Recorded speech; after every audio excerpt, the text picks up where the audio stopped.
जी अस्सलाम वालेकुम। Welcome to GK expert. आज हम तहसीलदार का पेपर डिस्कस करेंगे जो 7 नवंबर 2021 को हुआ और इसके दो पार्ट्स बनाए गए और ये इंग्लिश का पोर्शन हुआ आज और जीके का पेपर जो कि अगले संडे को यानी नेक्स्ट वो स्केड्यूल होगा। फ़िलहाल कोई डेट अनाउंसमेंट नहीं हुई, तो हम पेपर की तरफ चलते हैं। पेपर अभी जितना मेरे पास आया है उतना हम डिस्कस करते हैं, उसके बाद नेक्स्ट पार्ट को हम उसके बाद डिस्कस करेंगे, क्योंकि पेपर इतना आसान नहीं था कि सारे के सारे क्वेश्चन बाहर आ जाएं।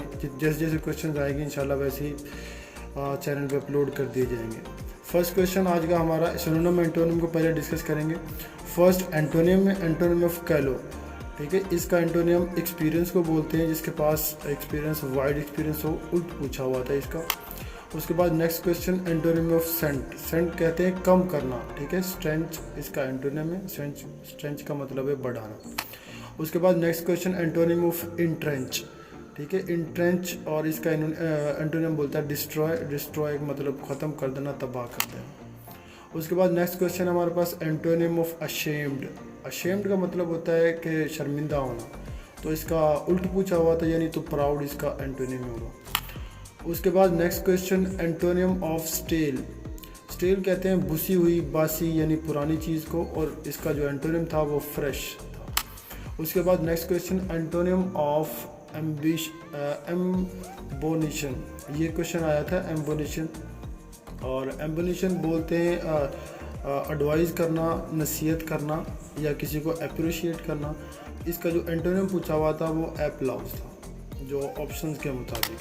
कुछ क्वेश्चन ऐसे थे उनके नन ऑफ दीज में आंसर थे, लेकिन मैंने गूगल से सर्च करने के बाद यहाँ पे एग्जैक्ट आंसर्स लिख दिए ताकि आपको वर्ड का और उसके सिनोनिम एंटोनिम दोनों का पता लग सके, ठीक है। उसके बाद एंटोनिम ऑफ क्लेमिटी। क्लेमिटी बोलते हैं डिज़ास्टर को बोलते हैं। डिज़ास्टर यानी डिस्ट्रॉय, तबाह कर देना, मुसीबत होना, और इसका जो एंटोनिम उल्ट बनता है वो ब्लेसिंग यानी नेमत है। उसके बाद next question antonym of sentimental.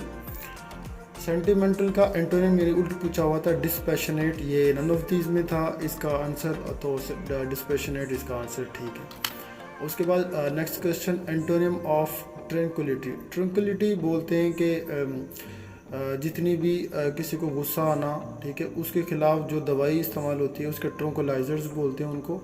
तो ट्रैंक्विलिटी होता है मतलब आराम दे देना, कीप एंड काम। तो उसका एंटोनिम पूछा हुआ था वो एंग्री यानी गुस्से में आना, इसका एंटोनिम है। उसके बाद नेक्स्ट क्वेश्चन कोकोफोनी। कोकोफोनी का एंटोनिम, कोकोफोनी बोलते हैं उछलने कूदने को, ठीक है। उसका एंटोनिम यानी क्वाइट, साइलेंस, कीप एंड काम, इसका एंटोनिम। तीनों चारों वर्ड्स आपके सामने एक ही पॉइंट पे डिफाइन हो रहे हैं। उसके बाद नेक्स्ट क्वेश्चन एंटोनिम ऑफ कैलाउस। इसका यानी उल्ट पूछा हुआ था, पीपीएससी पास पेपर में ये रिपीट हुआ पड़ा है। वो जो क्वेश्चन आया था वो काइंड का एंटोनिम कैलाउस, यहाँ पे कैलाउस का एंटोनिम काइंड बनता है, ठीक है। थोड़ा सा उल्ट किया हुआ था लेकिन था पास पेपर में से। उसके बाद नेक्स्ट क्वेश्चन एंटोनिम ऑफ सोफोमोरिक, ठीक है।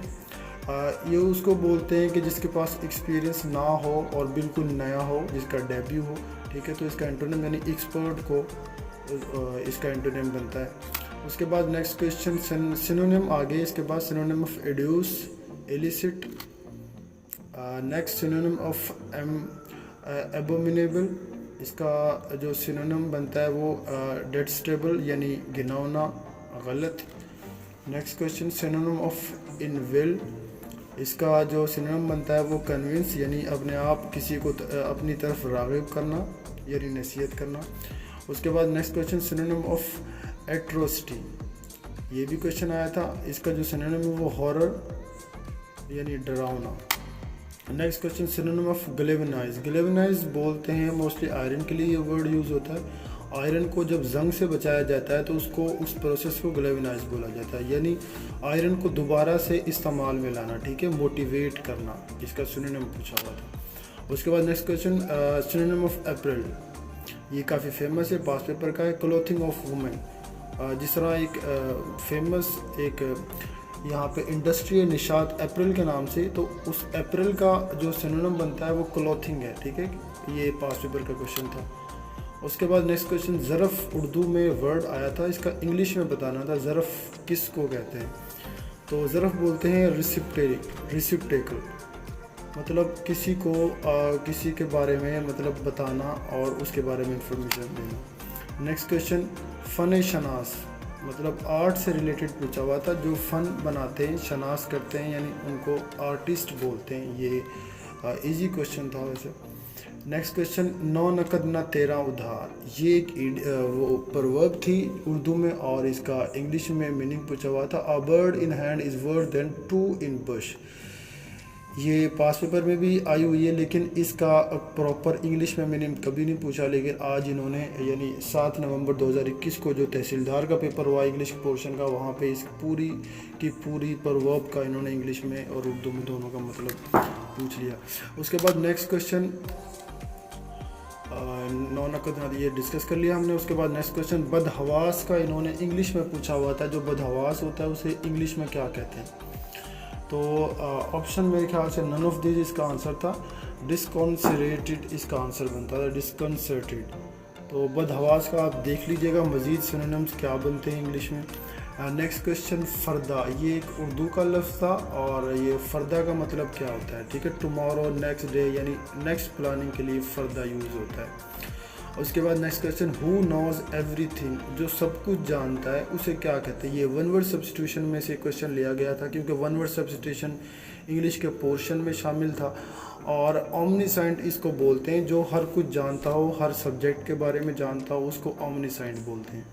उसके बाद नेक्स्ट क्वेश्चन है हमारे पास, marry another man without knowing of first man, मतलब शादीशुदा होने के बावजूद एक औरत अगर दूसरे मर्द से शादी कर ले, उसका वन वर्ड सब्स्टिट्यूशन पूछा हुआ था, उसको पॉलीमोरी बोलते हैं।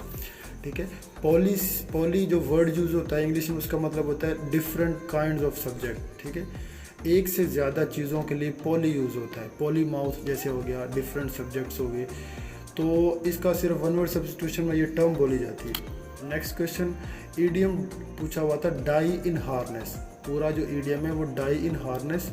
ठीक है, तो इसका इन जो मतलब था वो डाई बिफोर रिटायरमेंट, मतलब वर्किंग के दौरान मर जाना।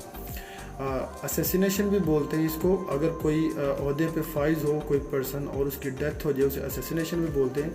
लेकिन वर्किंग के दौरान अगर कोई सिविल सर्वेंट या कोई प्राइवेट सेक्टर में सिविल सर्वेंट हो और वो उसकी डेथ हो जाए, तो उसके लिए ईडियम यूज़ होता है मोस्टली। इस पेपर में डायरेक्ट इनडायरेक्ट थे, एक्टिव पैसिव थे, लेकिन उनके अगर रूल्स आपको आते हैं तो उनको डिस्कस करने का कोई फ़ायदा नहीं, क्योंकि आपको रूल्स पहले सीखना होंगे। ठीक है, इस वजह से जितने क्वेश्चन जो मेमोराइज करने वाले थे वो हम आज डिस्कस कर रहे हैं। उसके बाद नेक्स्ट क्वेश्चन, ईडियम आया था ये मंथ्स ऑफ संडे, मतलब ये ईडियम बिल्कुल as it is define English literature में, और जो इसका वो मीनिंग बनता था एन एक्सट्रीमली लॉन्ग टाइम, मतलब मंथ्स ऑफ संडे मतलब खुशी के दिन या खुशी का मंथ, वो बड़ी मुश्किल से बड़े दिनों बाद आता है, तो इससे ये डिफाइन हुआ पड़ा है। उसके बाद नेक्स्ट क्वेश्चन हमारे पास प्रॉपर क्वेश्चन मैंने यहाँ पे लिखा है, लुक का साथ फ्रेजल वर्ब पूछा हुआ था, look this word in the dictionary. Dictionary में वर्ड देखने के लिए लुक एट यूज़ होता है, लुक फॉर यूज़ होता है, या लुक अप यूज़ होता है। ठीक है, लुक अप मेरे ख्याल से यूज़ होता है, मैंने जो इंटरनेट से देखा है, और अप इसका आंसर है। और उसके बाद नेक्स्ट क्वेश्चन हमारे पास, look this word in dictionary, dictionary में वर्ड देखने को अप बोलते हैं। उसके बाद next question, he plays hockey. ठीक है, he plays hockey as his brother, तो एज जो था वहाँ पे मिसिंग था, एज हमने मेंशन करना था, क्योंकि जैसे वो खेलता है, जैसे उसका भाई खेलता है, उसी तरह एज मेंशन होता है। ठीक है, जैसे Lahore city is famous as Karachi. ठीक है, कराची की तरह अगर लाहौर फेमस है, अगर दोनों की कैरेक्टरिस्टिक्स को हम मेंशन करते हैं सेंटेंस में, तो एज यूज़ करते हैं उसके लिए। उसके बाद नेक्स्ट क्वेश्चन हमारे पास, ही वर्कड हार्ड लेस्ट। ठीक है, ये एक कंडीशनल चीज़ थी कि लेस्ट जब भी यूज़ हो जाए वर्ड में, तो लेस्ट के साथ हमेशा शुड आता है। शुड ऑप्शन में नहीं था, इसलिए मैंने नॉन ऑफ दिस लिख दिया। शुड आपको पता होना चाहिए, जैसे नाइदर के साथ नॉर आता है, आइदर के साथ और आता है, इसी तरह लेस्ट के साथ शुड आता है। उसके बाद नेक्स्ट क्वेश्चन, राइट ब्रदर्स, ये दो इसमें आर्टिकल्स पूछे हुए थे। राइट ब्रदर्स जिन्होंने एरोप्लेन को इन्वेंट किया, तो दोनों के साथ दा लगना है। ठीक है, द क्योंकि स्पेसिफिक चीज़ है, स्पेसिफिक इसलिए द राइट ब्रदर्स स्पेसिफिक चीज़ है और एरोप्लेन भी स्पेसिफिक चीज़ है जो उन्होंने इन्वेंट की, तो दोनों के साथ दा लगता है। दा उस चीज़ के साथ लगता है जो स्पेसिफिक हो। उसके बाद नेक्स्ट क्वेश्चन, ही कम्स, ये भी एक फ्रेजल वर्ब था विद सोल्यूशन। अप आएगा, क्रॉस आएगा, इन आएगा या नॉन ऑफ दिस। आप देख लीजिएगा इंटरनेट से मैंने बिल्कुल exact answer with exact question answers और एग्जैक्ट क्वेश्चन के साथ मैंने ये क्वेश्चन यहाँ पे मेंशन किया है, और आप इसका आंसर इंटरनेट से देख लीजिएगा। कम्स के साथ क्या आता है कि वो सोल्यूशन, मतलब ये सेंटेंस बिल्कुल सेंस मुकम्मल करे। उसके बाद next question, she comes in really well, ठीक है। शी कम्स मतलब वो ये कम्स अप जब लगाएंगे, ये मैंने देखा क्वेश्चन, कम्स अप के साथ दिखना, अच्छा दिखना, ठीक है, उस सेंस में ये कम्स अप बनता है। कम्स के साथ जितने भी लगती हैं प्रेपोजिशन, जब वो किसी वर्ब के साथ लग जाए तो वो फ्रेजल वर्ब बन जाता है। ये एक फ्रेजल वर्ब था। उसके बाद नेक्स्ट क्वेश्चन, प्रेपोजिशन पूछी हुई थी कन्फ्रंटेड, इसकी प्रेपोजिशन विद बनती है, ठीक है।